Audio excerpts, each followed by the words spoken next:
3, 2, 1, and we're back, Captain. All right, everybody. Doom Nation. We're fucking back, and here we go again. We got Skaggs in the house as always, as the captain. And we got a new buddy who joined us today, the Unfit Statesman, Zack down there. Say hello, Zack. How's it going, brother? Not too bad. We're happy to have you on. So first, as always, you guys can find us on Two Doomed Men for YouTube. The subscribe button should be somewhere around here. We believe you're smart enough to subscribe to us. And check out Zack's podcast. It's actually underneath. Actually underneath. Found out. It's underneath. Oh, okay. We found out. It's underneath. So it should be like down there somewhere. If you could see through my lag here, it's like down there somewhere. There you go. Well, you two are a couple of real refined gentlemen, aren't you? Yeah, we try to be.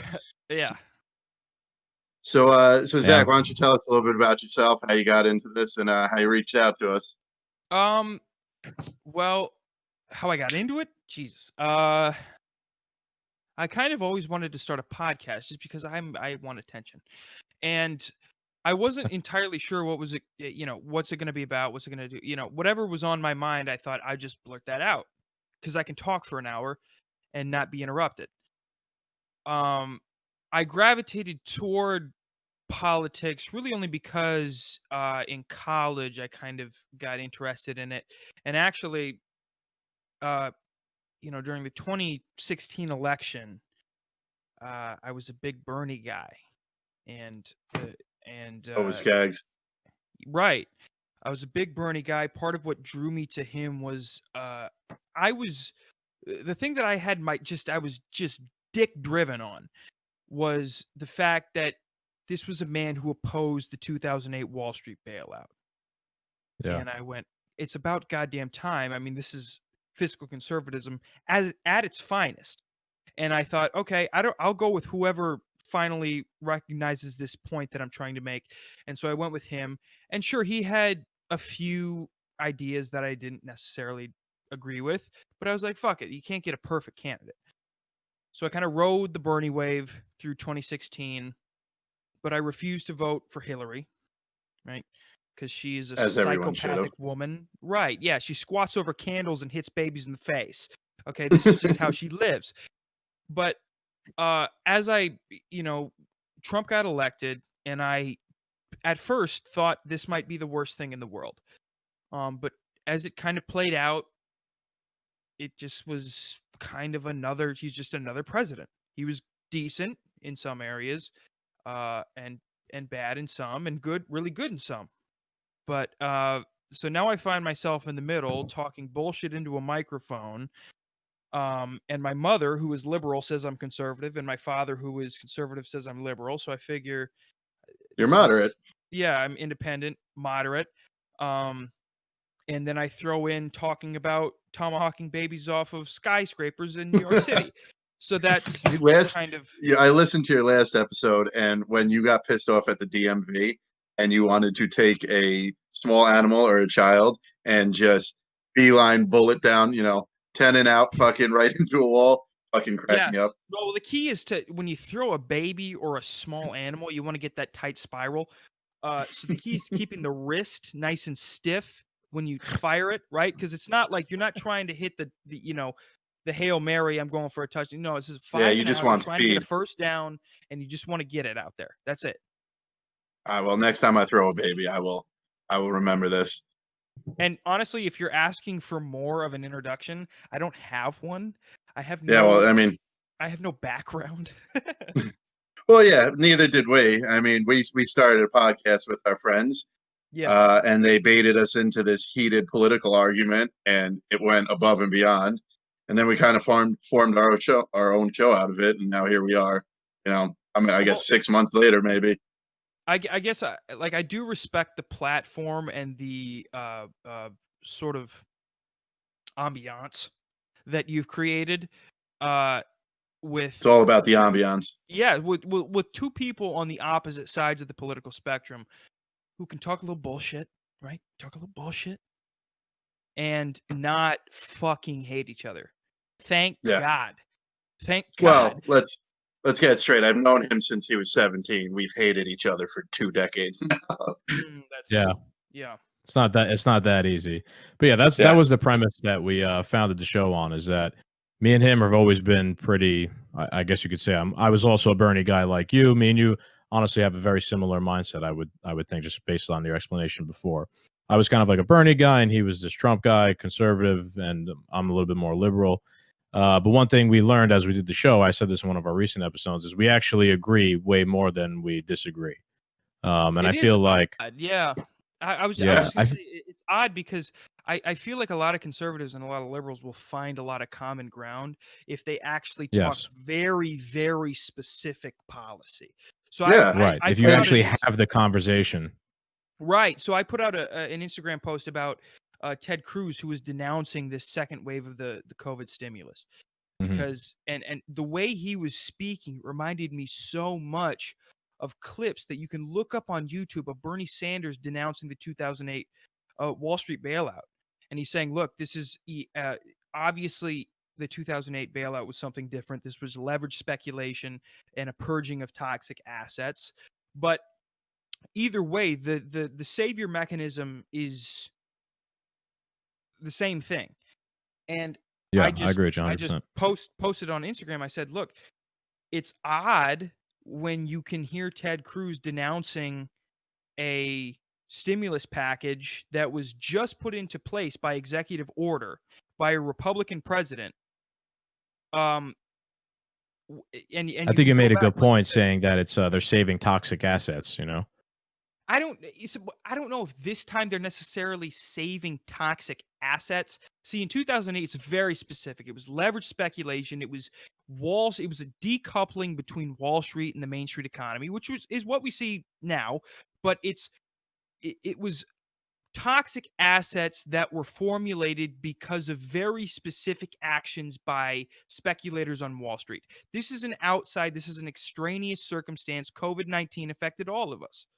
So I don't know if it's It's the true. exact same thing, but it is similar in the way that they're trying to solve it. And I just don't think that this is even though it's different circumstances, trying to patch up a similar looking hole with the same substance that didn't work last time, I don't think is the best way to go about it.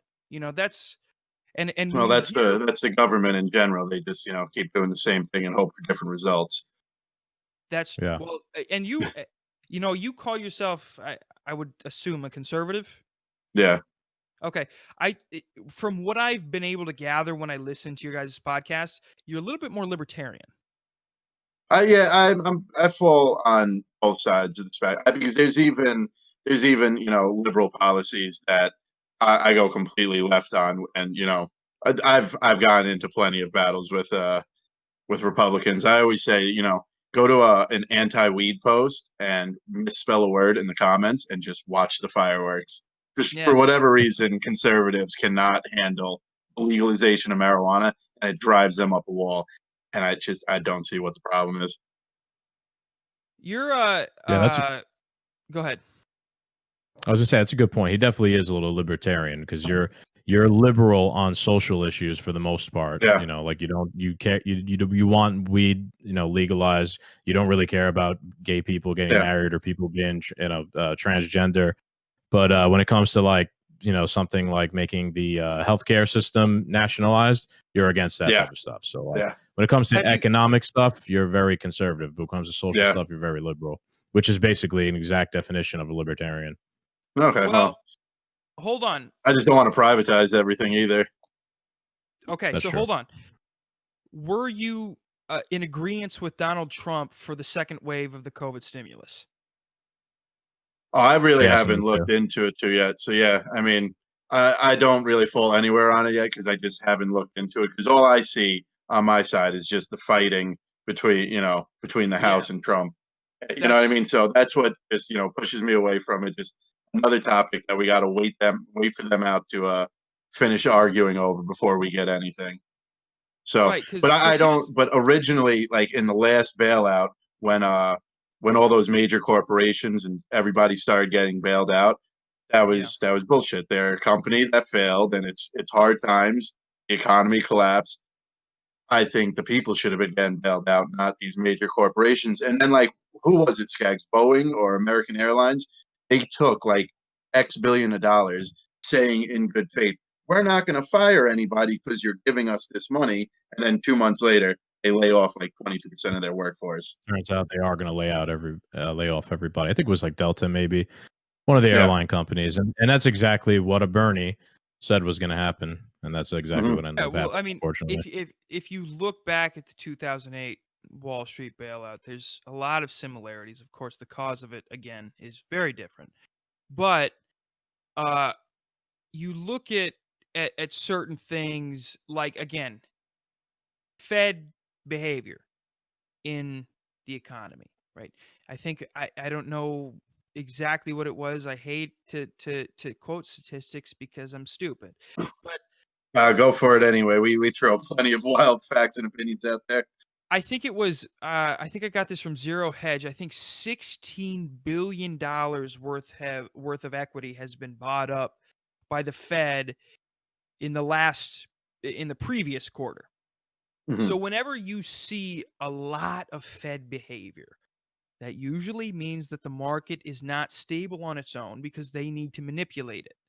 Okay? Whenever right. you see bailouts, taxpayer dollars reinvested, usually that's a problem because reinvestment on the federal level usually means a cover up for a big mistake from a few different hedge funds, toxic assets, right? And like I said, unfortunately, with this particular situation with COVID-19, nobody really did anything wrong. And Right. still a lot of people are going to have to suffer. But just redistributing the wealth in the country is not going to stimulate, as much as supply side economics wants to tell you, if you give people more money, they're going to spend it. No, they're not. No, they're not. No. In a hardship, they're going to fucking save it. This is just how things work. Normal people, if they get a $1,200 stimulus check from the government, they're going to save it. Why? That's what I did. Because they're in hardship. They're in I don't know, man. economic You hardship. grew up in South Dakota. People in New York over here were buying Jordans and fucking, tattoos, going all out on that shit. Well, that's Harlem. I saved mine though. Like it's hard to say what every single person did, but Yeah, who I knows? saved Who it. knows? I fucking put it away. I think most Yeah, people on it. I mean, here's the thing: if you look at the charts, economic activity has reduced during the pandemic, which is obviously it's a no-brainer. But even when you look at the charts for when the stimulus came out and the $600 a week for the first round of the care package came out, there wasn't the uptick that everybody would have assumed. There wasn't the uptick that would have been needed to respark the world's biggest economy. You have to understand that there's been a massive decoupling over the years between Wall Street and Main Street. We saw this in 2008. David Stockman wrote about it in The Great Deformation. David Stockman was Ronald Reagan's old financial advisor. And again, this is where it's very odd, where I find David Stockman, Ronald Reagan's old financial advisor, agreeing with Bernie Sanders about relief funds toward big businesses, especially on Wall Street. It's because both of them understand that there's no similarities between a small town Main Street economy in South Dakota or Iowa or Wisconsin, where they're rioting and they're we'll get to that. bricks, and we'll get to that. And Wall Street, New York. It's two tiers of an economy. We have separated. We have two layers of American economic forum. It's true, and it's evident even in how the billionaires, how much money, Bezos and Zuckerberg, how they made an insane amount of profit during this whole coronavirus pandemic. But the rest of the general population has been either out of work or got laid off, has hit hard economic times. Like you're saying, Wall Street and the super wealthy seem to be almost recession proof, I guess you could say. They're the establishment. Do you remember the term "too big to fail," gentlemen? Yes, of course. Yeah. It doesn't change. It doesn't change because the problem that look, I am a free market guy. I'm a capitalist guy. I think socialism will drive any country to the ground. I really do. But there are flaws with our system. The problem with free market capitalism is that if you do get too big, you have way too much influence on the stock Yes. market. What Yeah. does that mean? That means that you have way too much influence on investors. That means Right. that you have way too much influence on the whole fucking economy. So if Yeah. you do bad, everybody does bad. Let's Okay? also add in there that in this country, they, I believe it's the Citizens United case that designates the corporations as people, so they could contribute to campaigns, and they have lobbyists and things like that Yeah. that will influence congressmen and the president and whatever politician. They're always looking to influence them to do things that will benefit them. Almost as if they're socialists, they make things be corporate socialist. They're not really free market capitalists the way this country is intended it to be. Yeah. I If you look at, remember during the pandemic, fucking remember who were the only places that were allowed to stay open? Huge corporations. All the mom and Yep. pop, all the little business stuff. They all went McDonald's. You were still able to go there. Burger King, Walmart, CVS, Home Depot. What is so different from Harry's Hardware to Home Depot? Yeah, one It's of the our money friends that Home said, Depot produces. how come the local toy store has to stay closed because of coronavirus, but Walmart could be open to sell toys? You know what I Yeah. mean? Like, that's not fucking fair Yeah. whatsoever. They have that influence. They like Zach saying they have so much influence that they control the market, but it goes even deeper that they're still able to. They're literally recession proof, too big to fail. They well, can even the influence disaster decisions. Yeah, I mean, Go ahead. seriously, Sorry. the revolving door that you find yourself in the in politics and the private sector has turned itself into uh, sort of this weird socialist echelon of people who make their money off of capitalism but reside in a socialist um, safeguard almost yeah. With the where CEOs. right, because so they've made their money through capitalism, but they have this safety net like it's a socialist country. And Right. I think I mean I think this is probably the one thing where most liberals and conservatives probably find themselves disagreeing on, but they really shouldn't. It's that they disagree on whether it's capitalist or so whatever. The fact is, the people, the socialists, the communists, the anti-fascista who are throwing bricks through windows and beating cops into a coma, they really don't understand that what we have at the moment isn't really capitalism. It's not free market. What we have is a cronyist Crony cash capitalism. engine for very specific people who rely on a what could be accurately deemed as a social safety net for their specific corporations. And so when someone says this is a capitalist pig society, you go, "Eh, I mean, maybe a pig society. There's a lot of pigs in this country." Okay? I'm one of them. But is it capitalist? I don't even know. I don't even know if it's capitalism. I don't It's even know not. if what we're saying is capitalism. It's not. So when you see like gaunt teenagers who have their balls haven't dropped yet and they're firing bricks at 90 at an Amazon window and they're saying capitalism is the problem, I don't know. I don't know if capitalism is the problem. I don't know if As they wear their Nikes and carry their iPhones. I mean, yeah, we can talk about the hypocrisy all we want, but I don't know if capitalism is what we're seeing right now. I don't Right. know if the economy and the government and that cohesion and that coalition that has certainly isolated a certain sect of people in this country, I don't even know if that's capitalism. You know? It's not. It's corporate socialism that's being paraded around as capitalism. In a real free market capitalist economy, corporations have like the danger of failing. You could fail, or competition could lead a competitor to make a better product than you. Your product is not good, and you go out of business, or some sort of external force happens, like coronavirus, right? And it impacts the supply and demand for, let's say, flying, the airlines, and you just go out of business because right now there's no demand for flying. I mean, that it sucks, but that's the way free market capitalism is supposed to work. But our government has taken all of the risk out of that for corporations. So we had this argument with a couple of friends.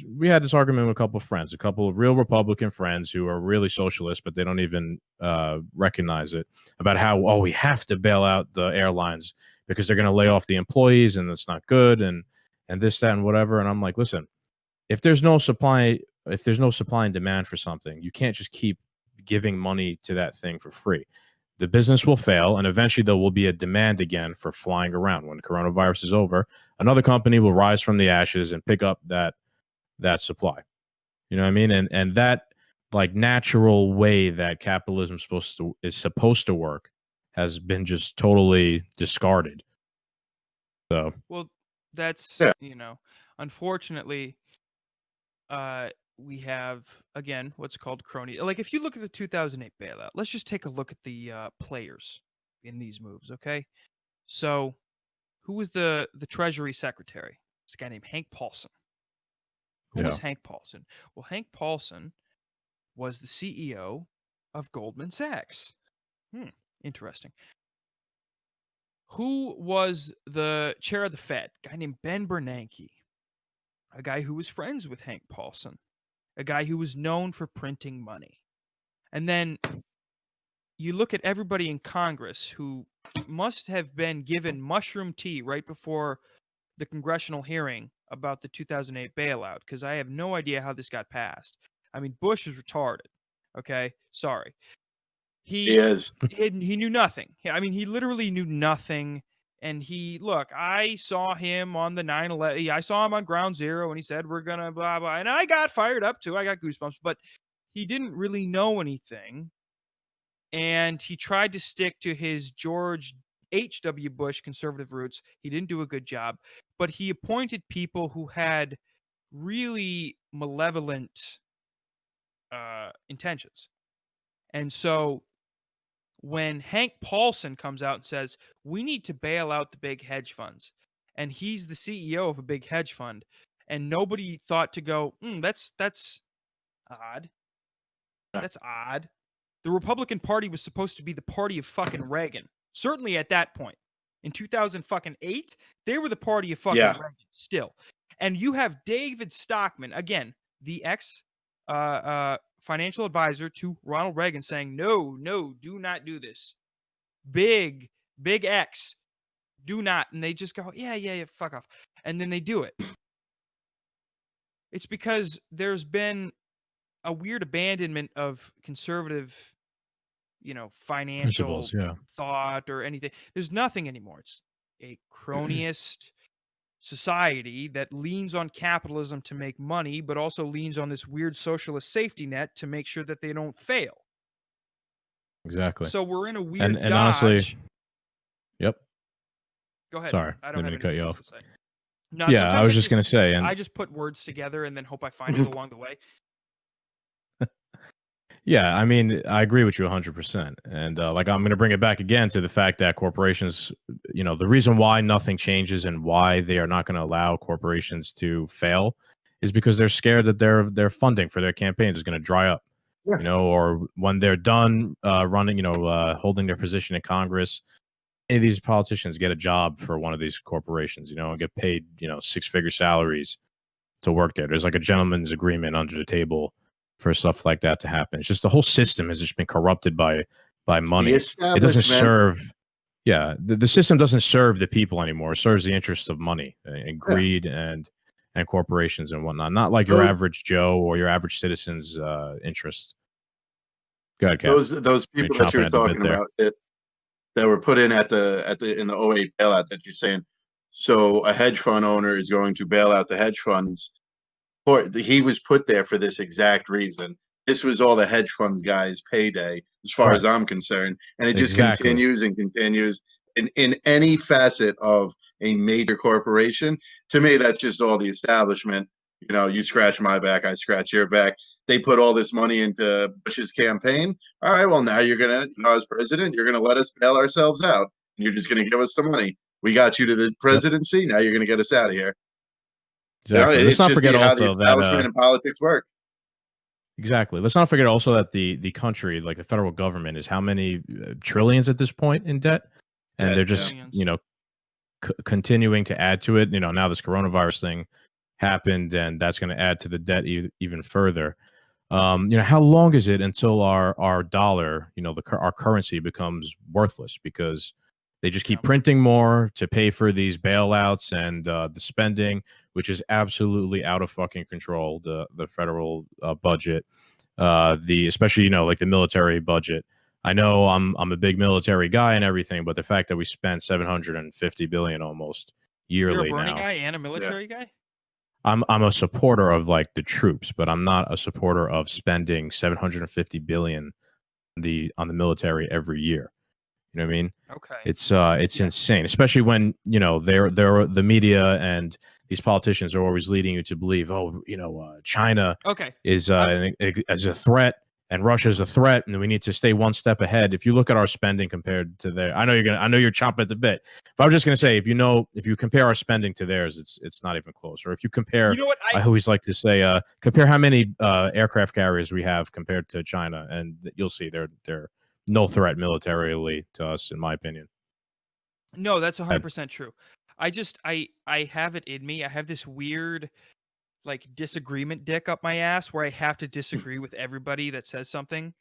I think I told you gentlemen yesterday, like when I talk to my mother and she says Trump is ruining this country, I go, yeah, lowest black unemployment rate and highest individual wages. And then when I talk to my father and he's like, Trump's doing a good job, and then I go, well, he put children in cages and he hasn't really worked out a trade deal with China. Obama put kids in cages. And so, yeah, well, I'll get to you. Hold on.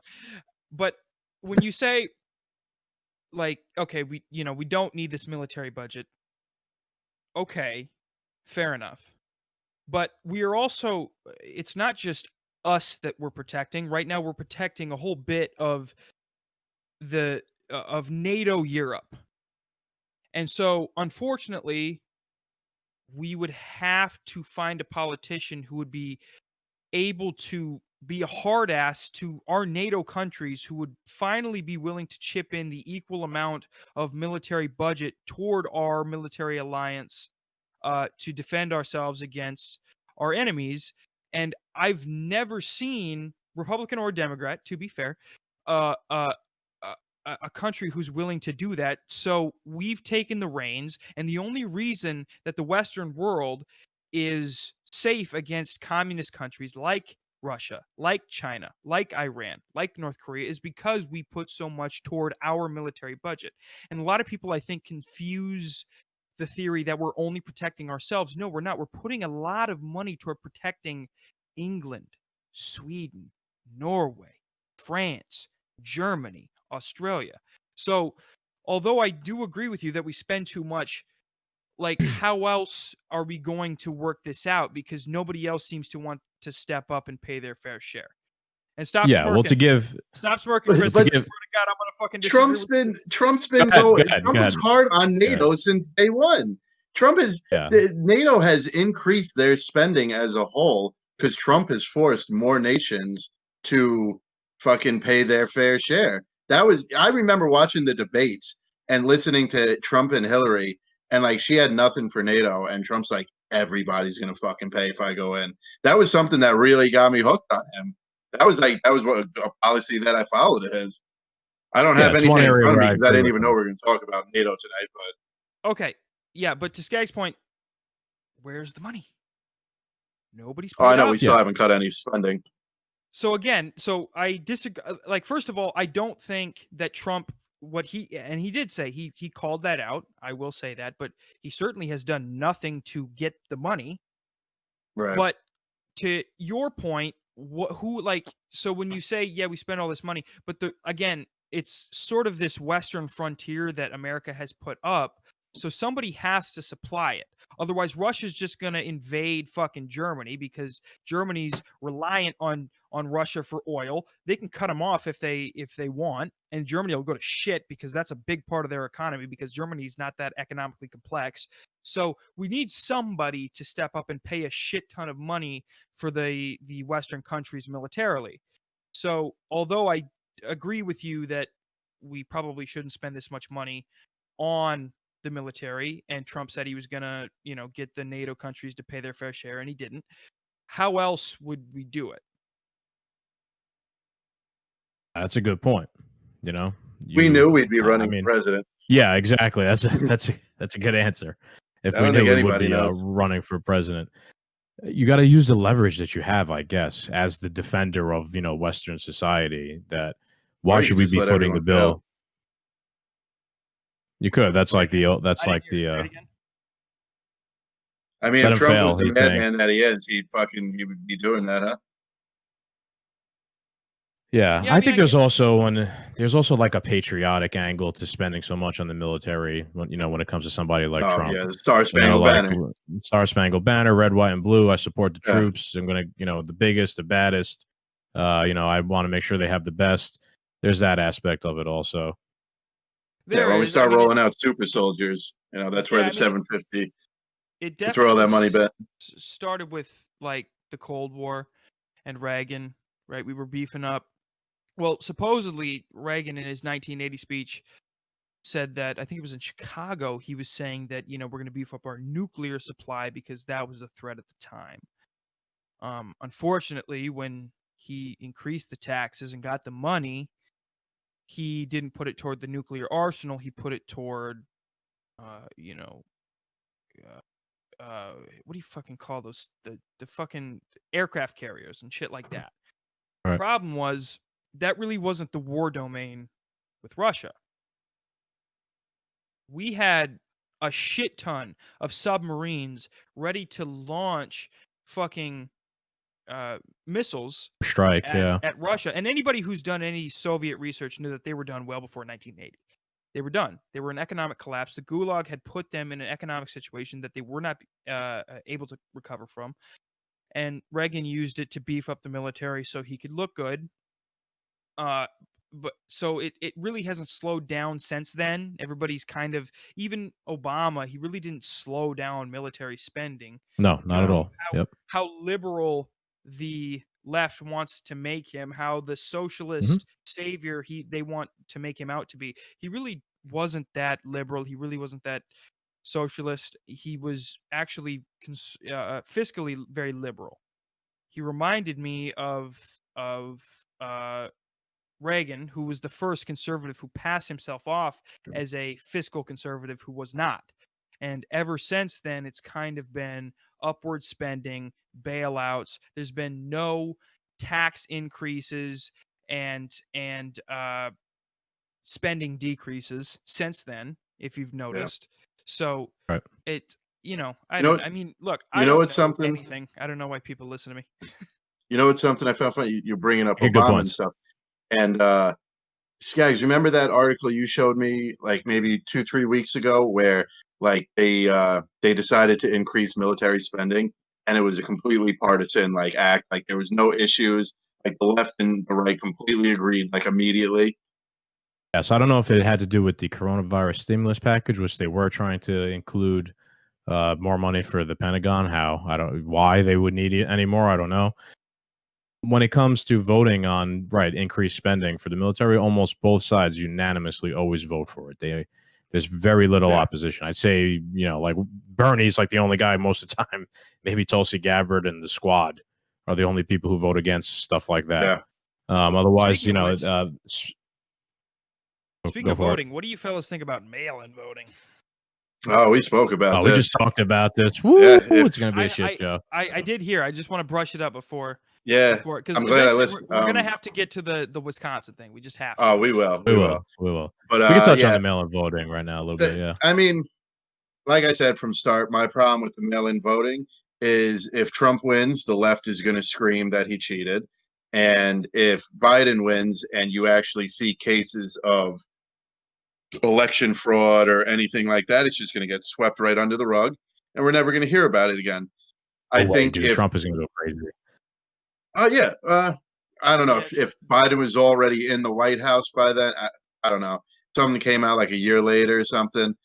I mean, what is Trump really going to do? Trump will cook a Trump steak medium well and beat an old woman to death on the streets of New York if that happens. Are you kidding me? He will make a massive deal out of it. He'll take wine bottle, Trump wine, and slam it over a toddler's head. He will make sure that everybody knows that something was wrong with the vote. I would hope so, because I could see again pushed under the rug pretty easily. But my big thing is if we could go to the grocery store and everybody could stand around the produce and touch all the fucking food, we could go to a voting booth. My thing, I really feel like even if there is a 24-hour delay in the election results, how are we ever really going to be able to trust it? If they give us a deadline, even if it's not November 3rd, let's say they say like, okay, we're going to do mail-in voting. The deadline for when there's going to be the announcement of a president is now November 10th. And then we get to November 9th and they're like, we're kind of fucking up. We're going to have to push it back a day. That little bit of time, I don't trust what's going to happen within those. It's going to be chaos. It could be done well too. I live in Connecticut, and Connecticut put forward this huge initiative to get absentee ballots to everybody. And basically, the Connecticut was on top of their game. I can't lie. I was impressed at the way they did it. Being that I'm registered voter, I got in the mail saying that everyone's been given the chance to request an absentee ballot due to coronavirus. It's like, do you want one? And then I opted in. I said yes. All right, sent it back. Couple before the Democratic Party, which primary in Connecticut, which was like last month, they sent in the absentee ballot to me and my wife. Here it is, absentee ballot. It's literally the exact same ballot that you would have gotten had you gone in person to go vote. Then your options are, you fill it out, and you could either mail it back to your town hall or to I forgot exactly where. Bring it to town hall yourself personally and drop it in a ballot box. I did. I went down to my little town hall. The ballot box is right in front of like the little city hall. It says right on it. It was clear. Voter Connecticut voting ballot box. You just drop it in there the same way you would drop your ballot in the box during the actual day of the election. I don't see what was wrong with that, at all. The other state, I don't know what other states are doing it yourself too. That I don't mind. Yes. Having the option of doing it yourself. Once it's out of your hands, I mean, there's all those stupid videos of people ripping up, Trump, the Trump 2020 signs. They actually have like a postal service guy ripping up Trump 2020 signs. So how can we fully trust that even at like the lowest level, a mailman shows up, sees the Trump flag, sees your ballot, and just gets tossed down the drain? I agree, and the other way too. A Trump guy could see a Biden vote and want to rip it up. That's why I brought it in person. I've seen a plethora of different things as to why you should be a little bit skeptical, both on both sides, really. I saw the first thing was a video of a woman who claimed to work at the post office. You can never fucking trust Twitter. There's porn on Twitter. What the fuck? There was this woman who said, she worked at the post office and she had taken her, she had taken her and her brother's ballots in, and she was recording. And she was, looking at the barcode that the post office will stick. They have a little barcode they stick on your vote before they send it. And the way she made it sound was, if you voted Republican, they put an R on that barcode. If you voted Democrat, they put a D on that barcode. That's no longer anonymous. That's skewing, or possibly skewing, a unbiased and equal fucking whatever.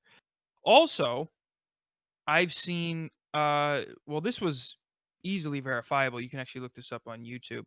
There was a CBS affiliate in Philly. They did a mock version of a mail-in vote. They sent 100 ballots in from a bunch of different mailboxes throughout Philly. And then they sent it to a specific P.O. box, and they went to go collect their shit. And the very first time they went to go collect it, they only had like 5 ballots that got back in. And they were I think I might have seen this. Like, yeah, there they was an were insane amount that went missing. they kept questioning, and finally they went, "Look, can we talk to a manager or somebody? Because if we only get 5 ballots out of fucking 100, that's a fucking problem." Finally, the manager comes out. They find them, and they had, uh, a bigger stack of their ballots, and they had a bunch of mail that it wasn't even theirs. So they tossed that out, and they got 97 out of 100 ballots. Now that seems fine, but the problem is the expected voter turnout for mail-in voting is anywhere from 80 to 100 million. Okay, if we have Yeah. 100 million people who vote via mail, 3% go missing, that's 3 million It's a lot. fucking people whose votes went up the No ass longer of count. someone else. It doesn't matter. Yep. Right. So that's not a democracy. And obviously there's easy hypocrisies that you can point out. Look, these people are fucking protesting for mail-in voting. They say, we can't stand within 6 feet of anybody to go vote, but We're going to stand within 2 feet.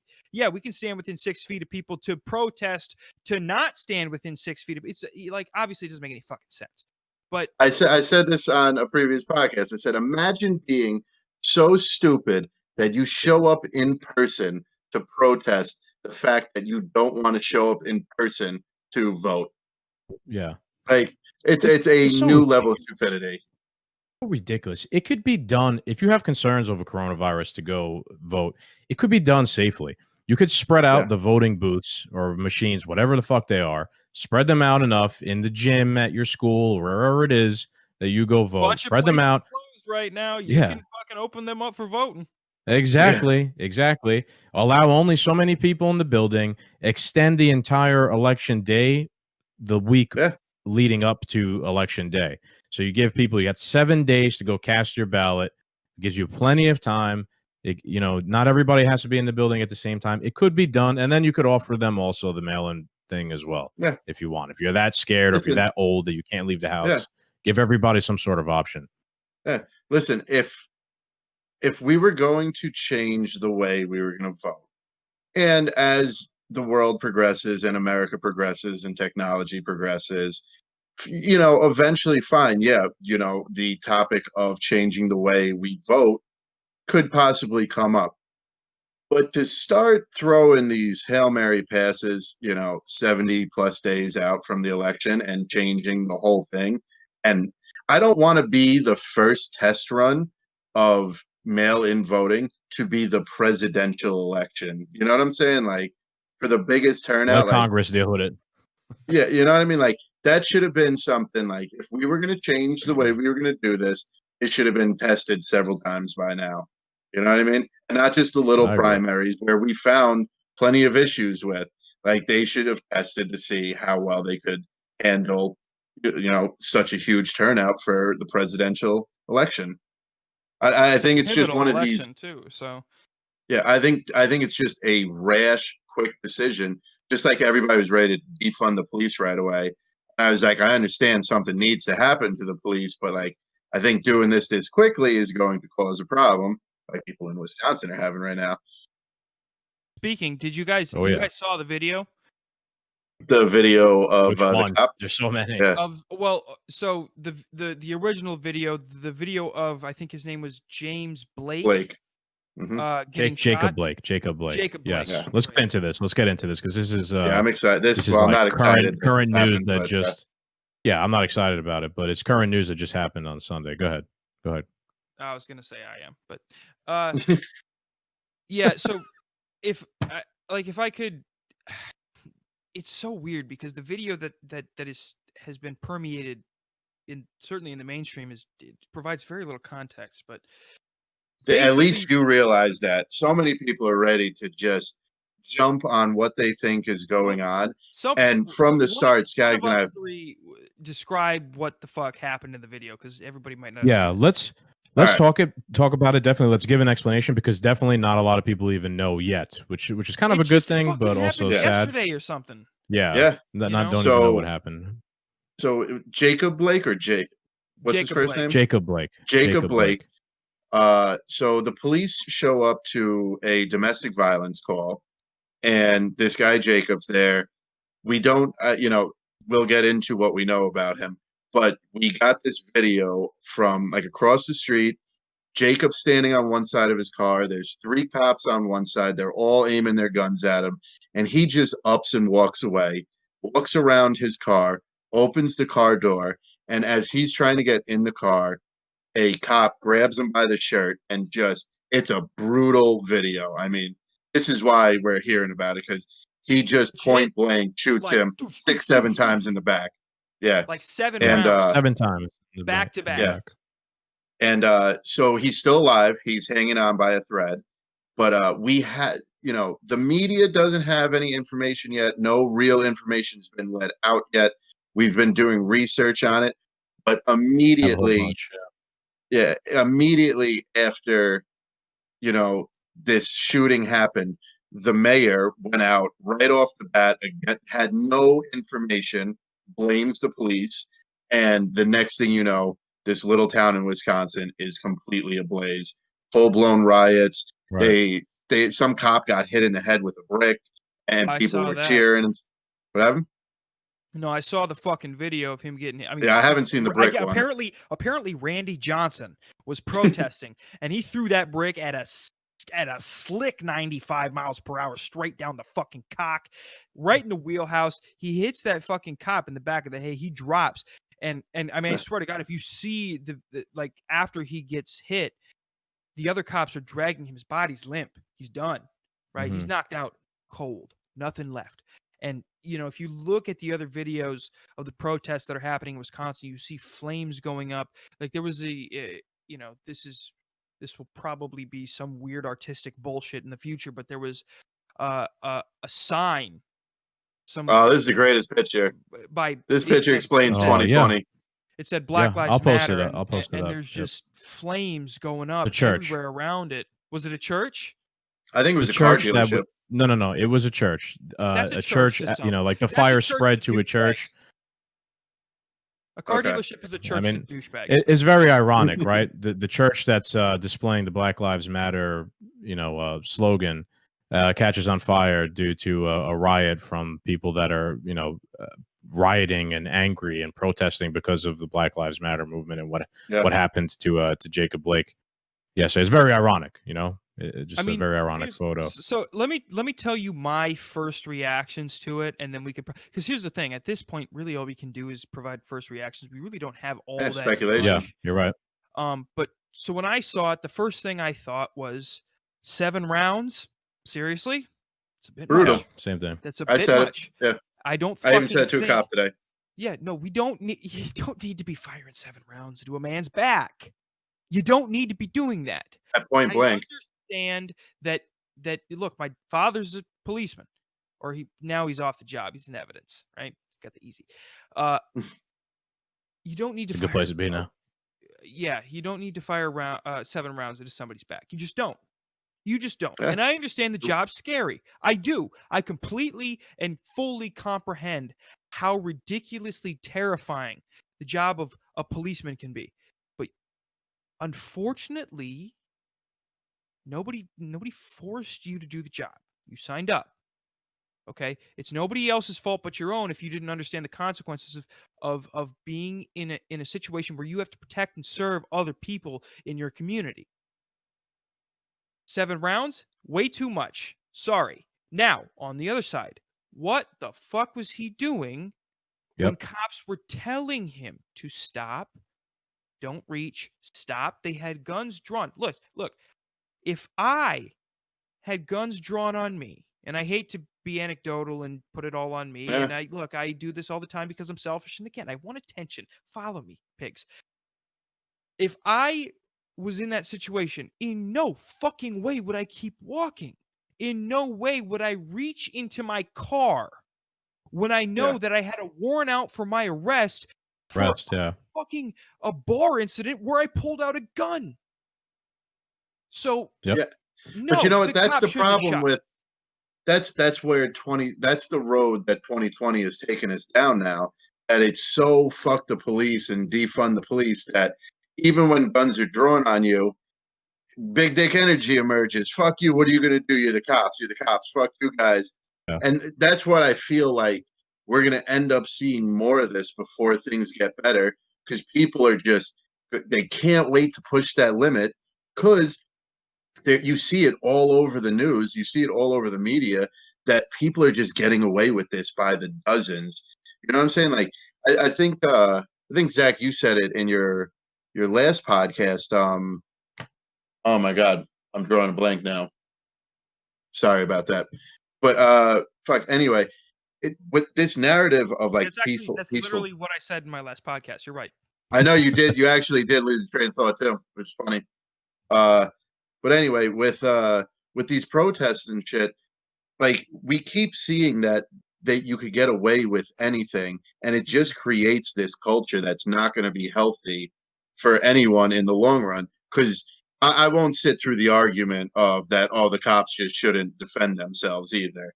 You know what I mean? Like, yeah, they signed up for the job. Yes, it's a scary job. But to get to the point where they're like, no, police should just be, a punching bag as well, is absolutely ludicrous. How we could even get to that point is beyond me. But I agree with you. I agree with you. They need to do better. The problem, yeah, like we said, 7 rounds is insane. I mean, we shoot all the time, and with the power of the gun to actually be at point blank range, it must have been a mess. But yeah, I mean, let's just put this into context here. When you're hunting, 7 shots, never necessary. You never get 7 shots off. Yeah, no. You'd never get 7 shots off, nor would it ever be necessary. Unless you're shooting at a herd. Yeah. Unless you're trying to feed a village full of fucking obese men. Bigfoot's coming after you. But the only time where honestly 7 shots, and I mean 7 consecutive shots where you're not shooting and then gathering yourself and shooting again. The only time where that's necessary or acceptable is at a range. I mean, Call of Duty. For fun. Duty, you're right. You fucking have unlimited rounds. That's the only time that is anywhere near acceptable. If you fire off 7 rounds point blank, first of all, you should be fired that you can't hit your target. And second of all, in no way, shape, or form, and this is probably outside of the argument that most people want to go in, with Black Lives Matter and defund the police, it's at that point we should start questioning whether or not our police are effective. If we need to fire off 7 fucking rounds to feel safe, we're probably not doing it correctly. A big part of why the American military does well on the ground is because they're much more efficient with their shots. Now, they do have more ammo. I'll give it to them. But they take as little shots as possible because they're accurate, because they're well-trained. So we have to start questioning what's going wrong in the training process that puts this cop in a position where he feels like he we covered to that. fire 7. Well, I mean, did we though? We covered that. They get 6 months of training, and we had on a cop on a previous episode. 2-3 hours of combat.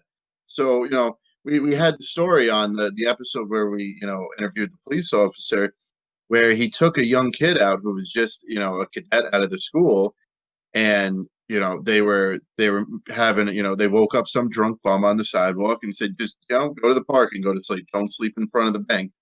Right. And the homeless guy got all like amped up and ready to fight and all this stuff.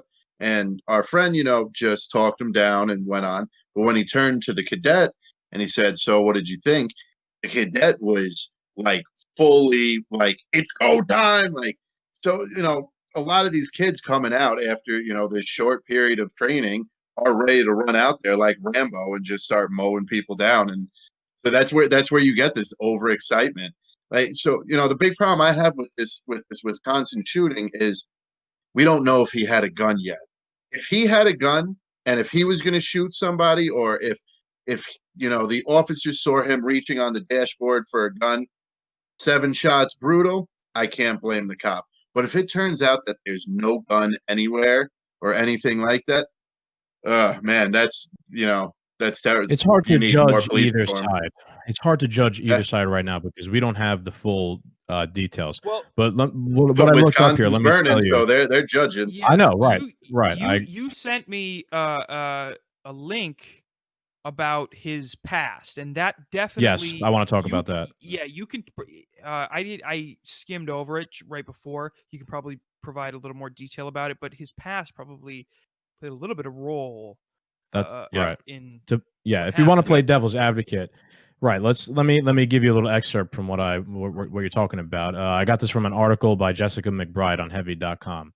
And it says, according to Wisconsin Circuit Court Access online records, Jacob S. Blake, the same age and the same address on the exact same block that the shooting occurred. So they're linking this guy to the records here. He had a warrant issued for his arrest on July 7th on pending accusations of misdemeanor criminal trespass with domestic abuse as a modifier, felony third-degree sexual assault with domestic abuse as a modifier, and a misdemeanor for disorderly conduct with domestic abuse as a modifier. Long story short, basically he was in a bar apparently, and an argument broke out, and he whipped out his gun, and he pointed at people in the bar. The cops are called, and he resisted arrest. I'm not sure if he got away, how he has a warrant out for arrest if he was resisting arrest. I guess he got away. So here's the way I look at it. We don't know the whole story, right? We only have a 15, 20-second video. How long were those cops there? Did they get his ID, run him through the system in their car, and they go, holy shit, this is this guy, Jacob Blake, that we have a warrant out for his arrest for resisting and pointing a gun at people. And then they if that is what happened, then I could see they take out their guns and they, like they're taking maximum precaution because this guy has pointed his guns at people before and resisted arrest before. I don't know if that's the case because we don't have any details. We have a shitty 15-second video, like you say, that the media picked up, ran with, and now people are going crazy over. So I could understand maybe if that's the case, this hard response the cops came with of pulling out their guns. I don't agree, of course, with shooting the guy in the back 7 times. Was he reaching for a gun in there? Maybe. But like you're saying, do you have to shoot him in the back 7 times? There was 2 cops there as well. So maybe to play devil's advocate, that's why they had this response of pulling out their guns on him and following him around with them. Go ahead. I mean, I was watching the video pretty closely. I watched it several times. And one thing I did notice is when the video starts, it's panned out. And to the right of the whole situation of Blake's car is another police truck. So we had this argument today with one of our friends because he was saying oh, he has a gun. And he sent this insanely grainy picture. And he's like, look, it's proof. And you don't see anything. And so I started watching the video and I wanted to see if he pulls anything out or if he has anything in his hands. He does, as he turns the corner of the car, pull something out of his pocket. Keys, I don't know, but you can't tell. But that truck that I told you about at the beginning of the video, 3 cops followed him around the car. There was another cop in the street that you only see for like 1 or 2 seconds at the end of the video. Someone had a direct line of vision on him as he was going into the car. So if I think it was a female cop, if that woman wasn't, or that officer wasn't screaming gun, gun, gun, like, then I don't see the reason for the shooting. You can't for the one person saying the argument, he already had the gun on him. That person, that officer, would have seen it already, and it would have been news by now. Or that officer would have said something as he got into the car. I think it was still a little hasty to shoot him though, because there was no sight of it. There was nothing saying that he had it. Well, let's get to the. I want to talk about the actual perpetuation of riots. Yeah, well, that's the answer to 2020 now. Riot. Yeah, well, and here's the thing. Look, you can't say that this is unexpected, right? You can condemn it, you can do whatever, but even and you can say it's not unexpected because that was expected. Like, you can be a sarcastic asshole about it, but you have to understand that when something happens, 50% of people are going to misinterpret it, and 50% of people are going to take it in more accurately. Okay, so when you see something like this, right? I'm going to take devil's advocate here, for you, Chris, as a black person. When you consistently see something like this, and I will blame the media for this because this is the media's fault. But if you are a person who, doesn't necessarily have the resources to go out and look at these fringe, you don't know about these fringe news outlets where you can get more accurate information. You don't know about, so you're looking at the mainstream media and seeing fucking black people getting killed by cops all the fucking time because that's all they show. Yeah. So like what I understand, look, it's not the appropriate response, but again, if you're in that world,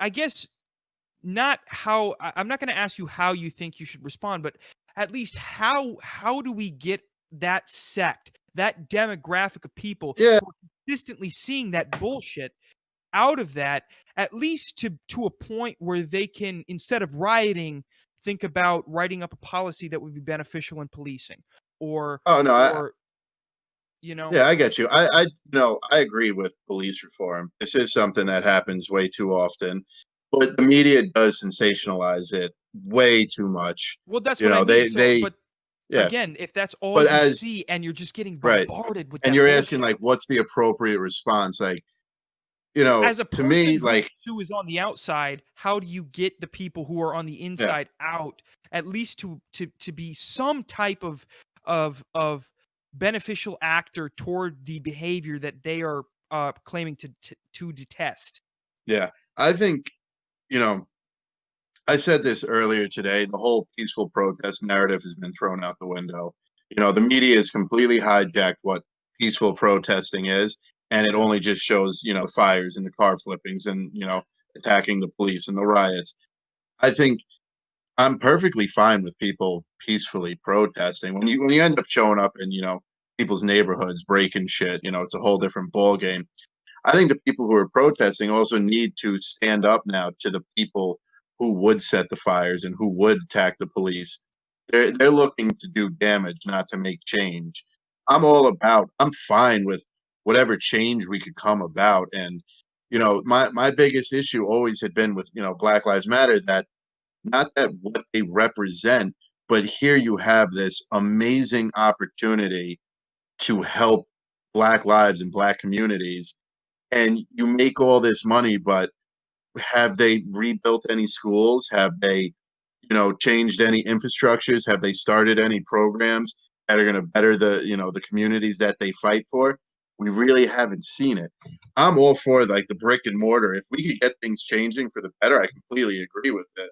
But right now, like, all you're going to get, it's so sensationalized, is the rioting. So the people who don't have access to that fringe outlet and who see this all the time and just continuously get fed from the media, yeah, they're going to riot. But I would like to hope that there could be better people out there that could actually think about it and think of different. It's 2020. Look at what we could do with YouTube and idiots becoming famous on TikTok. The three of us are trying to be something with these podcasts. People listening to us.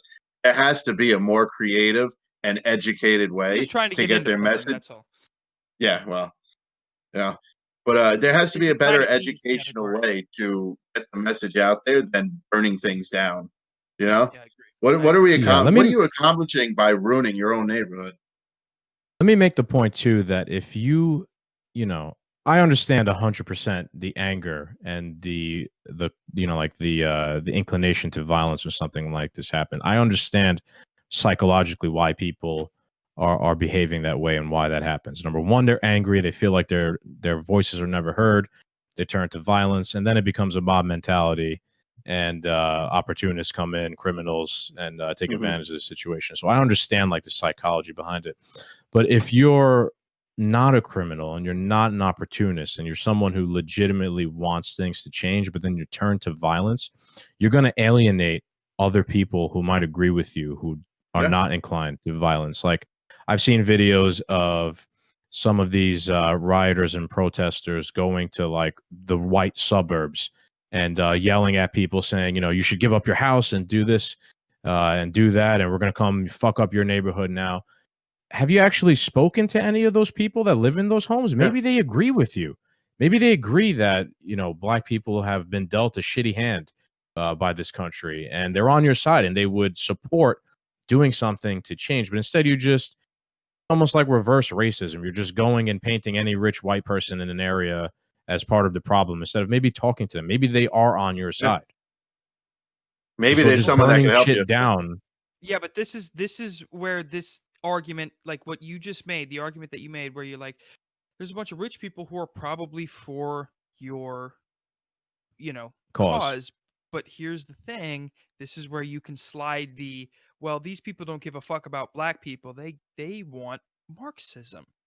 They don't give a fuck about Black people. I've heard this, right? People, Black Lives Matter wants Marxism? Those rich people might really give a fuck about Black people, but the Black people who are in the movement don't give a fuck because they have a Marxist agenda. I mean, let's just look at the founders of Black Lives Matter. They've openly professed to be Marxist. They were trained by people who were convicted in the court of the United Nations to be terrorists. Okay? These people aren't the most, what would you call them, credible thinkers in the Western world. Okay? Yeah. They're not, they constantly push this idea that a Marxist communist society would eliminate hierarchy. They would eliminate inequality. But they, for some reason, politicians would be the hierarchy. Well, they refuse to look at the examples of communist nations. I think I said this on one of my podcasts. Let's just go through some communist nations right now. Russia. Did Russia eliminate inequality in society? Not at all. They perpetuated it. China. Did China? Not even close. No, they've got Uyghur Muslims in a fucking internment camp right now, which nobody seems to give a fuck about, which we can get back to. Modern day slavery. Slavery in 2020. Yep. It's a fucking Holocaust, gentlemen. But Vietnam, no. Cuba, no. Venezuela, no. None of these communist regimes eliminated the thing that they purport to want to eliminate. So why do they think instating it in this country would work? It's odd because I'm starting to get the idea that they have never read the Gulag Archipelago or Solzhenitsyn. Nitskin? I don't know how to say his name. I'm starting to think some of these people have read the first paragraph of the Communist Manifesto by Marx and that other douche, and that was it. That's all they needed to just go off on this weird tangent of and look, let's be honest. Some of the people who are attending these protests just want to party. They just want to drink a little fucking Grey Goose in their Seattle studio apartment, do a little coke off the dresser, right? Everybody loves doing a little coke off the dresser. And then they go out. They have their little pocket shooters. They take a little Jack Daniel honey, little Crown Royale apple, and then they throw a brick through a window, and it's fun. It's fun. Yeah. They've been cooped up. They haven't been able to go to their fucking EDM rage, whatever the fuck they call it. I'm 24 and I don't know these terms. It's sad. I was going to raves at 24. That's what part of it is. These people need something to do. Oh yeah, you're right. That's coronavirus exacerbated it. Yeah, that's where the media gets their bread and butter, because it's all these people that are opportunists, like we said earlier, that oh boy, I might get to fuck something up. I might get to break a window. I might get to steal something.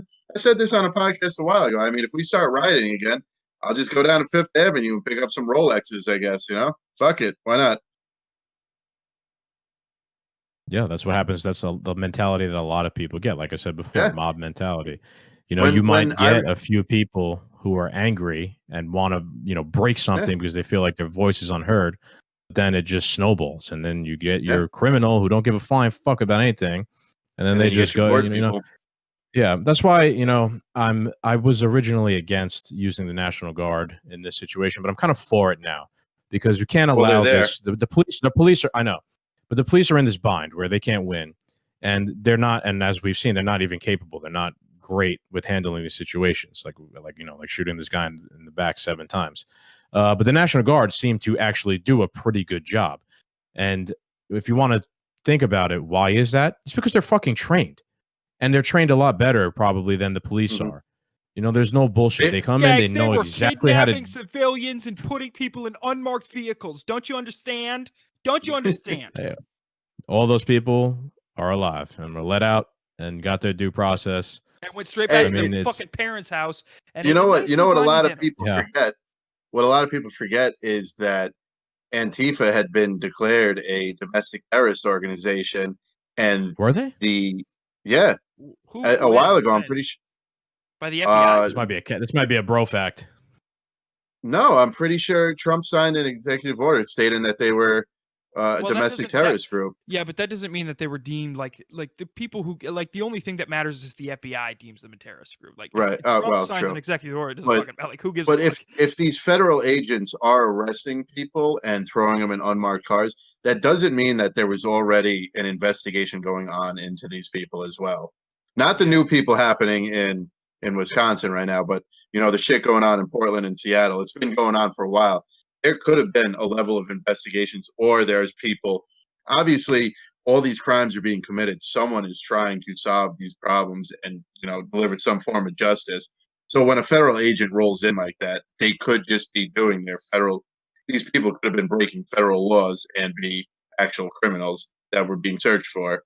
A lot of people don't catch on to that. Even if you take Antifa out of it, what happened? Especially in Portland, where you have where people were trying to burn down the courthouse in Portland. I mean, the agents are there to defend the federal property, which is the courthouse. If you take a rock and you throw it at one of these federal agents, they have now identified you and are going to arrest you. You can't now say. And there was a video of someone getting arrested, and she was screaming and being outraged. I saw that. A few fucking seconds ago, threw a flaming tire over the wall at these officers. Yeah. Committed a crime, and they're now coming to arrest you. You can't shoot somebody and say, "Holy shit! How dare you arrest me for shooting someone?" This isn't, that woman in particular just needed a little clitoral stimulation. That's all she needed. She wouldn't have done it if she would have had that. I hate to switch subjects, but I have to ask you guys this, just because I'm very into this. Can you tell me what both of you gentlemen, both of you fine, refined, intellectual gentlemen, think about what's been happening lately with Ghislaine Maxwell and the Epstein case? Oh Lord. I know it's generic, it's bullshit at this point. I understand. Look, you'd rather sit on a dick. I get it, but just tell me what you think. Okay? Go ahead, Cap. I'll let you take this one first. I've got some bullshit that you might want to hear, because I've been we want to hear it. A few articles. Yeah, let's hear it, because I mean, the last big spike with her was the fire at the prison that we spoke about a little bit. Yep. I sincerely hope she has some type of kill switch, so if she does get suicided, all the information goes out. Would I be lying to hope that, like, potentially we could, crumble the pedophile ring inside of Hollywood elite, and it takes down a bunch of, politicians with it? That would really make me happy. Do I see it happening? I don't know. Something's gonna. The names on the line are too big.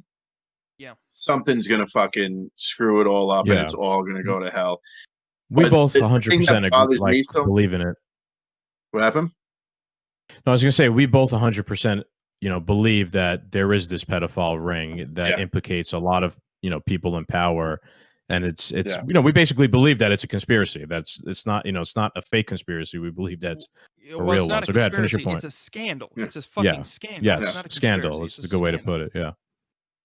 Yeah. Point, Cap. I don't know. I see something's gonna get fucked up, but I would love to see this unfold and people just go down in absolute flames. I would love it. My personal opinion on what's going to happen with Ghislaine Maxwell is that nothing's going to happen. And I made this point as soon as she got arrested, that everyone is too woke, for lack of better terms, to this situation now. So for them to just kill her, everyone's expecting that. And if they do that, it's going to confirm that some weird shit is going on. So I feel like nothing's going to really happen to her. She'll probably, be sent throwing something at her. They'll sweep it under the rug. No one's really paying attention to that right now anyway. That'll be it. Well, and you'll probably not hear much about it. So the first thing that caught my attention with this, certainly, obviously that Epstein didn't commit suicide. Yeah. No, everybody thinks that he didn't. Everybody knows that he didn't. But with this Ghislaine Maxwell arrest, she was arrested in New Hampshire. We find out that the L.A. In-N-Out picture was staged. They kept telling people that she was in Israel. They said she was in Brazil. They said she was in fucking all different places in Europe. She gets arrested in New Hampshire at this estate with her alleged fucking husband, or soon-to-be husband. Who we still don't know who it is, right? No, we know who it is. Did they not release his name? No, they released his name. I forget his name. I forget his name, but his name's out there. You could probably Google it. You could probably cut me off when you find it. Somebody look it up. But her charges don't match what do you call it, the shit that she did right before her charges? The imp something? For what? Where she was implicated on? Or No, something? fuck. I think I know where you're going with this, because I remember this in one of your podcasts I listened to, where I what she was accused of isn't the same thing she's indicted on. Indicted. Okay, so what she was indicted on. Thank you, fucking Chris. You know what? Maybe Trump is the answer. What she was indicted on is not what she. What's his name? What's the name? Scott Borgenson. Scott Borgenson. Thank you, sir. Borgerson. I don't think anybody was wondering that, but thank you. What she was indicted on is not what she was charged with. She was indicted on child molestation, transferring minors off of across state lines, kidnapping, recruiting children to be fucked, whatever. What she was charged with was transporting minors across state lines from the years 93 to 97. Now, according to her indictment and Jeffrey Epstein's charges and indictments, we know that she wasn't just doing it from 1993 to 1997. We know that she was doing it well into the 2000s and probably before 1993. So why did they charge her? Because an indictment is different from a charge. Why did they charge her from 93 to 97? Do you guys know? All those kids are now 18. No, I don't. No. Why? You want a shot with them? No. No. I'm done with broken material. Prince Andrew. No more daddy issues for me. Prince Andrew, Bill Clinton, Dershowitz, all of these big names happened after 97. Oh, now, tinfoil hat time. Obviously. Well, it's not even tinfoil hat. This is record. Yeah. These people did not associate with Ghislaine Maxwell and Jeffrey Epstein until around 1998. We know this for a fact. And we also know that she was involved with Epstein's operation well after 98. Why was she charged? Only before 97. Okay. So we know that they're trying to isolate these big names that they would have had to deal with otherwise. Oh, they're protecting. Okay. She got arrested. There was no mugshot. None whatsoever. Have you seen a mugshot? You saw the mugshot with Epstein. You didn't see the mugshot with Ghislaine Maxwell. Why? Well, she has ties to Mossad. Obviously, Robert Maxwell was an active agent for the Mossad. He started a bunch of media outlets in Britain. He started the Jerusalem Post. He was the owner of New York Daily News for a while, and then he died mysteriously on his yacht. He committed suicide, I'm sure. But you have to understand that this goes much, much deeper than like a fuck island thing. Ghislaine Maxwell's sister created the software that the 9/11 Commission used to investigate what happened with the put options that were sold and the $3.2 trillion that were missing from the Pentagon. Yeah, and the papers were in the room that the plane hit. Missile. Right, no, the plane maybe. We outsourced all of the cyber investigation to Germany, and they found a bunch of shit. We didn't want that evidence. Yeah. So, look, I mean, a lot of the big story here is that Jeffrey Epstein has an island that he flew children and politicians out to fuck each other. But a lot of the intricates are the very interesting parts of this story, right? The cyber technology, which the Maxwells have been in for years. They have ties to the Mossad. They have deep ties to the CIA because the CIA and the Mossad have been working together for since the founding, because the Israeli mob had a lot to do with the founding of Israel's independence. You know, Mo Dalitz and these people who were involved with Operation Underworld and rooting out Soviet spies, which I think we talked about yesterday. A little bit, yeah. A bit. Oh, with the yeah. But the big thing, I could go all day with this. The big thing is the person who has the power with this case is Attorney General Bill Barr. And, I hate to shit on QAnon because I had my Maria 77 and I love her. She's great.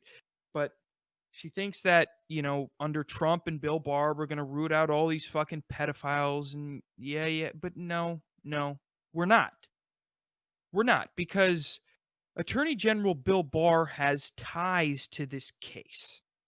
Let's look at Attorney General Bill Barr's history. Let's move back to his father, Donald Barr. Donald Barr was I remember hearing you say this. Yep.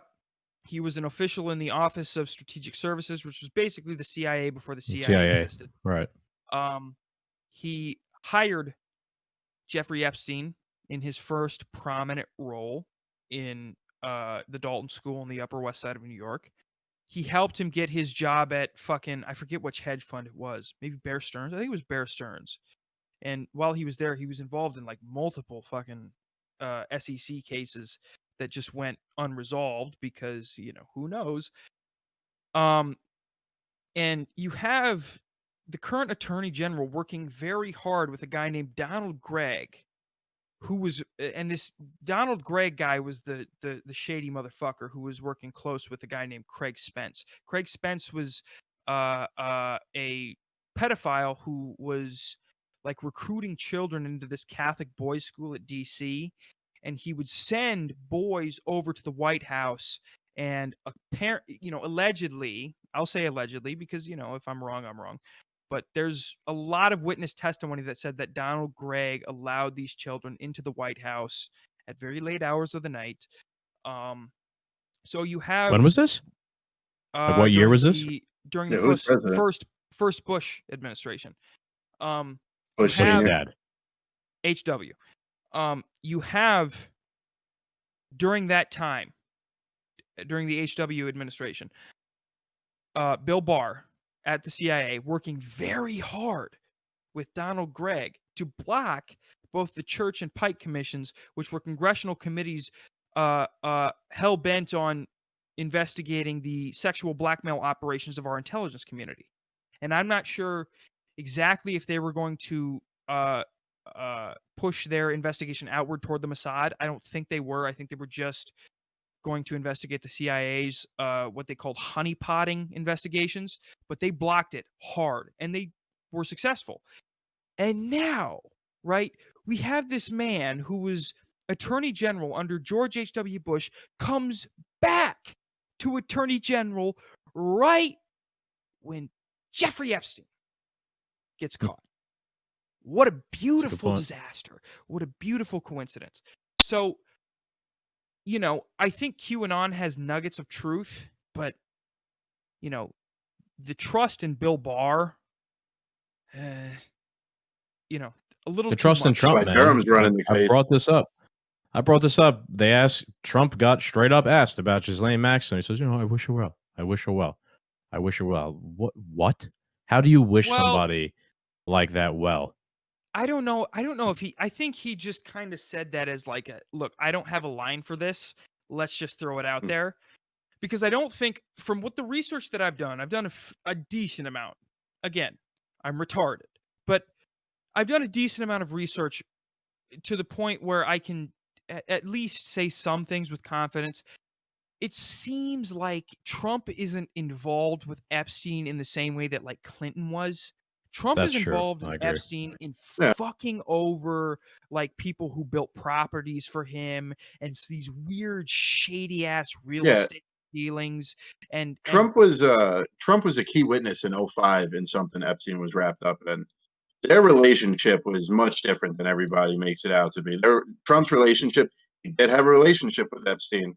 I'm not denying it, but I don't think it was anything of the same relationship that Bill Clinton had with Epstein. well, they just had that picture that came out. Yeah, we talked about it on the last podcast. Getting a little neck Grabbing rub. something to drink. The only problem though, she was 22 in that picture, so hey, nothing wrong with a little neck rub. Everybody needs a little neck rub here and there. But the problem is mainly the trust that the QAnon theory has put in Trump. And what they don't realize is Trump doesn't even have anywhere near the fucking power to bring this fucking. Yeah, no, Trump's just the guy in the chair right now. No, Trump's not the leader of QAnon at all. Well, it's not even that. It's just the fact that Trump's doing bear crawls through Central Park and hitting pedophiles in the face. No, he doesn't have the power. Nobody, and this is the sad part, unfortunately, nobody has the power to bring down global intelligence communities that have been using blackmail operations and unfortunately rape blackmail operations for decades now. And people think that we're catching on to this with the Ghislaine Maxwell and Ghislaine. I wouldn't want to pronounce this woman's name. Ghislaine. This is they're kind of done with this now. It seems like most of the blackmail that the intelligence communities like the Mossad and MI6, or was it MI5, I think, MI5 and the CIA and wherever James Bond works. Yeah, the MI6. Yeah. Were one of you two riled up about a black James Bond? No. I had no problem with it. Yeah. James Bond, I had no problem with it as long as he's English. Yeah. Yeah, James Bond is just the call sign, just the as number. Long as his family had lineage to slave owners from Britain, I don't give a fuck. I mean, no, go ahead. Chris. On top of that, yeah. I don't give a fuck. Somebody talk other than me. I've been talking for. I was gonna say I mean, with James, if you want to get into James Bond, go a little bit off topic. I had no problem with it being, say, Idris Elba or something like that. Yeah, no. James Bond's not a real person, right? So you could kind of make him whatever you want him to be. There's nothing that's set in stone, right? That's a good point too. It's a call sign more than it is like an actual legitimate guy. On top of that, it's a fucking fictional character. It is what you want it to be. If you want the next iteration to be a black guy, so what? It's imaginary. You make it whatever you want to be. Who cares? I have a problem where if they take someone like Superman, who has always been a white guy, and they're just going to make him black for the sake of being black, that drives me nuts. Well, I would listen, keep Superman the way he was, but why can't we just make a new superhero that, let's have something new. Why you got to rewash something? But also, the narrative doesn't change.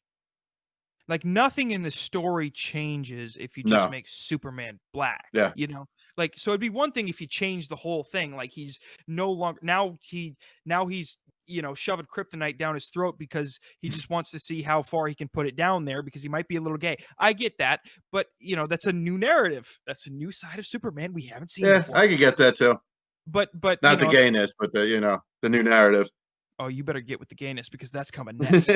That's coming next. Believe me, there will be a trans superhero. There will be a gay superhero. I think they already have that in the works. I think they already got that in the works at Marvel for the next movie. You're probably right. What's the one with Jon Snow? What happened? Oh, the Eternals. Isn't Captain Marvel? Yeah, the Eternals gay? is supposed to be the most woke crew they ever had. And Captain Marvel. No, I don't know if Captain Marvel.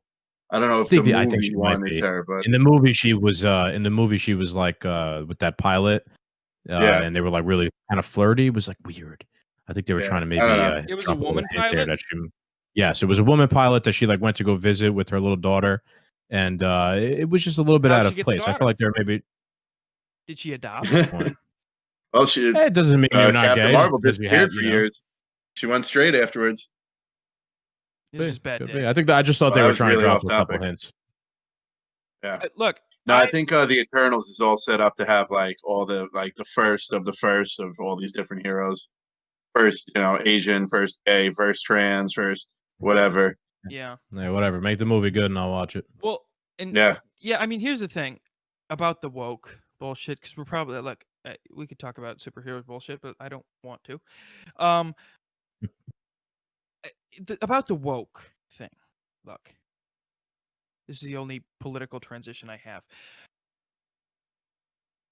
If you keep fucking pressing it, what's going to happen is eventually, not only will it fold on probably the same proposition that you have, right? A woman superhero, and then somebody will say, well, a woman doesn't have to be a superhero, she can be herself. And then you're like, fuck. But not only will it's a self-eating snake, but you're driving people away. And this is probably the epitome of the problem that the Democrats have when it comes to campaigning. Yeah. They have no idea how to relate to the common folk. They don't understand that the overwhelming majority of people don't want the woke bullshit. They don't want Kamala Harris saying, we're gonna fucking, trans people are gonna, you're gonna have to fuck a trans person. They don't want that. They don't want that. And the fact that they chose her to deliver this message when it's so easily picked apart. And by the way, I'm sorry I had to make this transition. I told you guys I wanted to talk about how retarded the DNC platform was. Hey, go for it, man. Lay into him. It's not like we've never gone off the tracks before.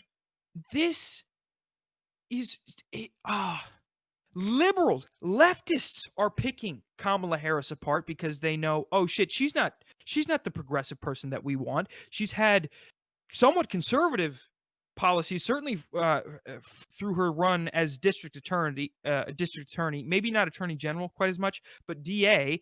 And then the Republicans go, oh, look at what she's running on. And so you have two sides that are just marauding her.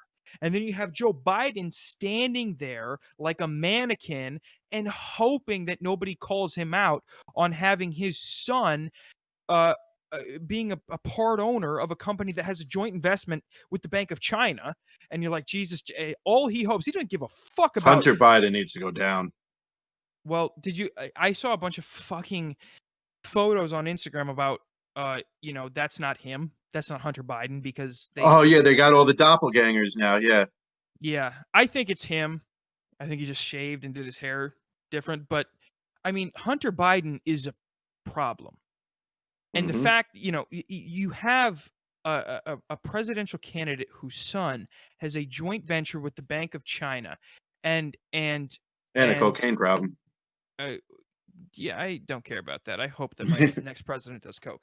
But he also has financial interests in the Ukraine. And both of these countries are insanely corrupt, and they're not, they don't lend themselves to being beneficial toward foreign policy for Americans. It's a problem. Okay. So we don't even need to talk about that. Kamala Harris. I want the Bernie supporter. Look, I like Bernie better than fucking Biden, or I would rather have Bernie. I like Bernie better than Biden. Yeah, because at least, look, some of his shit is pretty fucking spot on. I don't, some of it's a little wild, but what do you think about the decision to bring in another establishment demagogue who is trying to mimic Hillary Clinton? How do you think it's going to pair up to Trump? Because just to be clear, right now it's fairly close according to polls. I wouldn't believe those polls at all. That's such a difficult question to predict what's going to happen. I agree. I kind of don't. Oh, sorry. No, I was going to say I kind of agree. I don't really believe the polls, because who the fuck are they asking these poll questions to? I've never heard anyone I know ask it. And we're supposed to be trusting who? CNN, Fox News, MSNBC. They're not trustworthy whatsoever. So what do I think is going to happen? Hard to say, honestly. But I don't think it's going to be a slam dunk the way that they're making it out to seem like for Biden. I agree with you that the left doesn't know how to pander to their own base anymore. Because you got to think Kamala Harris was polling at 2%. What does that tell you? The Democratic Party didn't want her. Only 2% of the party wanted her when she had the opportunity of becoming the front runner. You know, so for her to, clearly, if you're an establishment person, I'm already against you. I really don't think Trump's an establishment person. I really don't think Bernie Sanders is an establishment person. I think Bernie Sanders has tried to get his feet wet, and he's not that type of guy. But I think that what you said, they are going to push so many people so far away that that might be where Trump gets his victory. Because I know there's plenty of Democrats who are now moderate because they just hate both sides of the playing field. And I mean, Trump's an idiot. Trump, he's crazy. And when he speaks, when he starts going off on his rants, that's where I see again, like, fuck, we elected a reality TV star. But at least I go to bed knowing he's not an establishment chill that's getting paid off by somebody out there in the world to run their own agenda. I mean, he's getting paid off by some people. Probably. I mean, he's not. I mean, he's not clean. This is what I don't. This is what drives me insane, batshit crazy about the Democrats. They were like, he did Russian collusion during the fucking election. No. Shut your mouth for a second and listen. Okay. Why wouldn't you attack him on his ties to Semyon Mogilevich? This is a Russian oligarch who he spent a lot of time with. What about Felix Sater and Bayrock Financial? Bayrock Financial was a pump and dump stock scheme, a Russian pump and dump stock scheme, and they were doing business out of fucking Trump Tower. You know why? Because they were in on all that shit. They got paid from the same shit he got paid from. Yeah. Now my argument's ruined. I'd be surprised.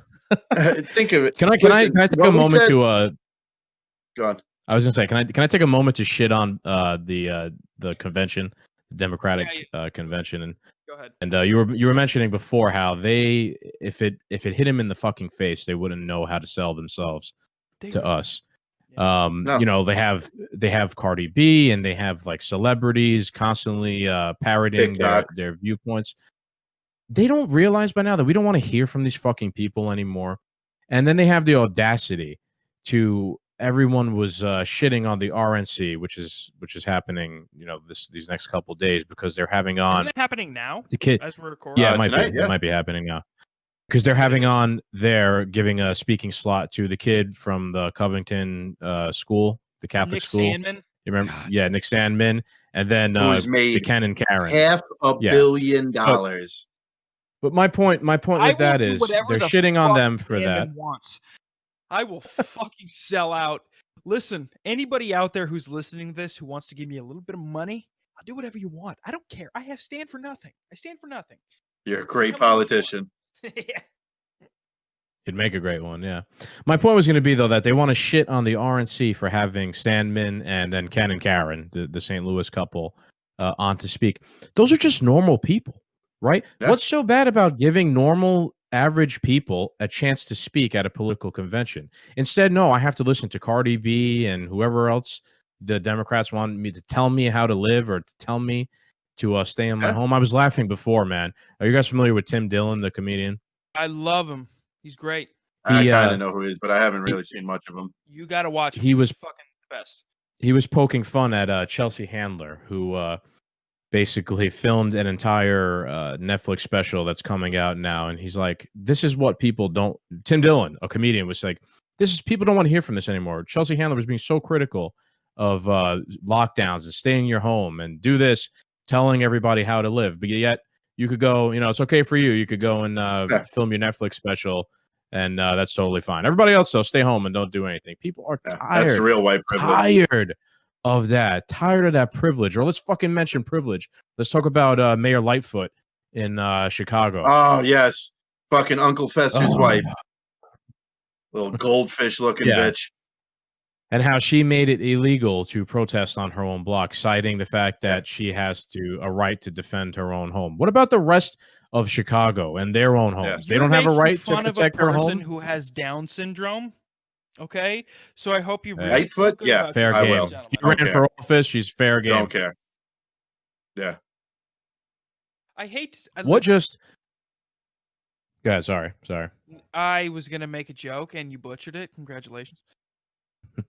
Sorry. No, I'm it's sorry. the, Oh, and it shorted on my I side, really and I wasn't. missed the I whole had thing. nothing to say. I had nothing to say, and so I just pawned it off. I pawned the blame on you. And this is what I do. Whenever I do something wrong, you push the blame. I am a politician. Jesus Christ. Why have I not ran? You are. Phil Murphy. Maybe you're the answer. Maybe we should run you against Honestly, Trump look, and Biden. I mean, you guys You're probably, a good talker, so you do well at it. Yeah, I just talk shit. I talk shit, and none of it makes any sense. Yeah. But I just keep talking through it. And if somebody says, "Hey, that doesn't make any sense," I say, hey, fuck off. You don't know what you're talking about. It'd be pretty interesting to watch you call your opponent like a fucking pussy to his face on stage. You know, just stop being a fucking pussy. Or Let me talk, asshole. fucking pig. Yeah.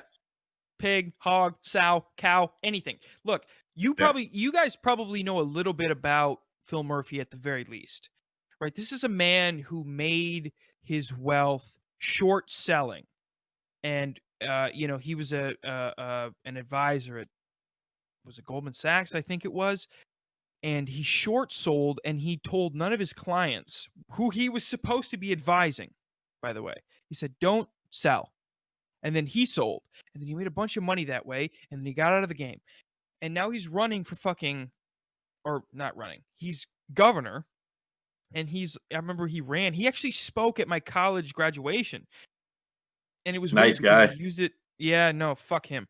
And I met him. I met Cory Booker too. Cory Booker's he's another level of fuckery. I mean, if you want to Can you see like the lizard scales from underneath the skin? Literally, he walked up to me and he's like his eyes were, I swear to God, I think he might be on amphetamines. I swear to God, he might be on amphetamines. Yeah, hey, maybe he's sucking, the adrenochrome out of little girl pussy. I don't know. Don't put that on. Cut it out. I'm sorry. This is Jesus. This is what happens when you let me. Oh, it's all going on there.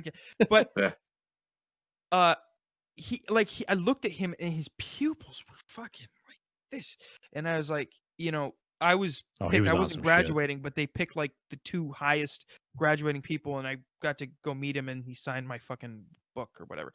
And like he's like, "Do you have a pen?" Now. He's like, "Do you have a pen?"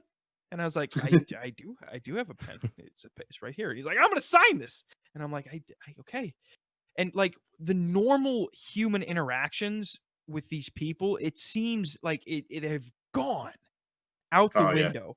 And it's like at this point, like when you meet these people, they're so rigid and robotic, and their moves are so calculated and algorithmic that it's almost like, when somebody, I don't believe in the reptilian theory, but if someone came up to me and said Cory Booker's a reptile, I might just go, yeah, I get why you think that, because they gotta be. There's no other. I mean, ridiculous. Look at Nancy Pelosi. Gotta be a mutant. Well, look, she's just ugly. She's just ugly. She's just ugly and past child rearing years. That's all. Yeah, way past. Look, so we got anything else? Any other topics, boys? No, I don't. I'm gonna only get I'm only gonna get more offensive. So you should probably. You want to do one of your list closings? Did you come up with a list for today? No, I don't have a fucking list. You know what's fun? I knew I should have hit you up earlier. Yeah. When I was listening to your stuff, I was like, man, I hope he really has a list today. No, I didn't even think of telling you. I have a list on every episode. I actually, what's crazy? I usually a lot of times I have to do one on Thursday of this week, but usually I don't come up with the list until the day of. Yeah, so procrastination. You probably could have hit me up. If you want a list, here's the list of the most offensive words I can say that they'll get this show canceled. Lord, here we go. No, I'm not gonna. I have nothing else to say. All right. Well, Jags, what about you? Throw out there any more of the research you did? What do you got? Did you? No, I mean, I thought you would be interested. I thought both of you would be interested about the Ancestry.com thing. I'm kind of just glad I never did that.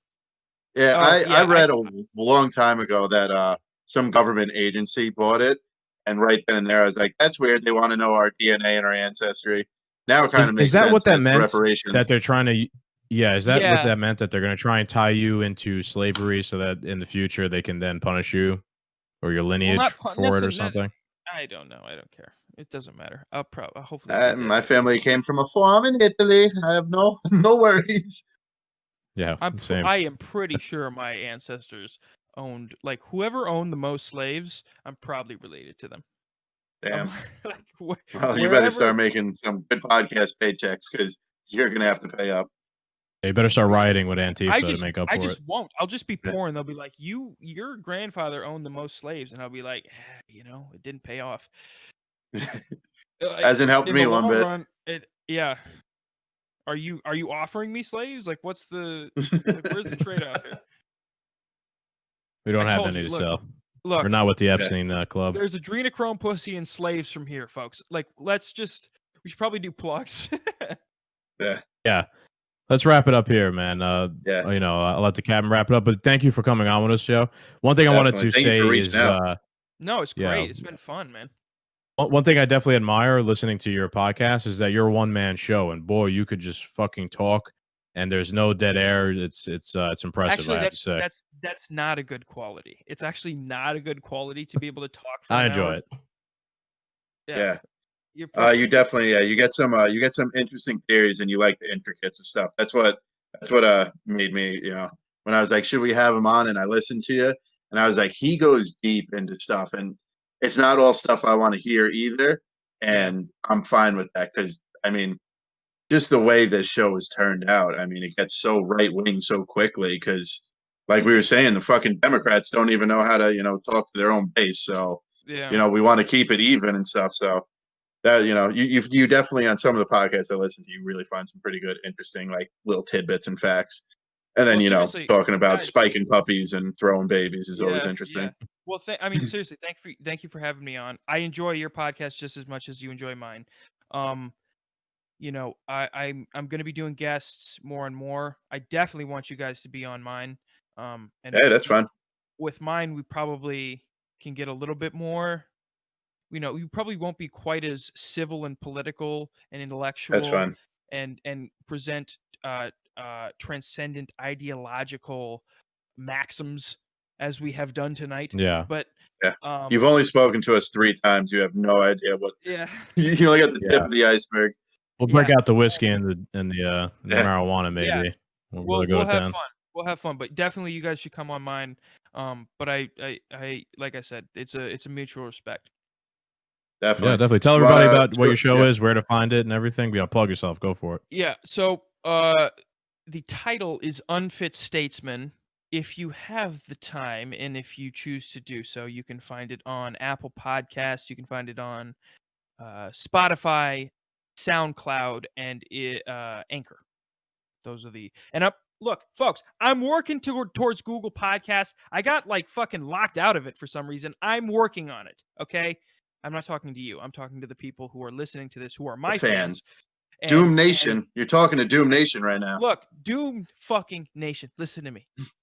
You're such a refined folk, and I'm sure you'll get this. Sometimes you try to do something on the internet and you can't, and then you just get violent and you yell at your girlfriend and you throw the computer, and you realize afterward that wasn't necessarily the best step to take.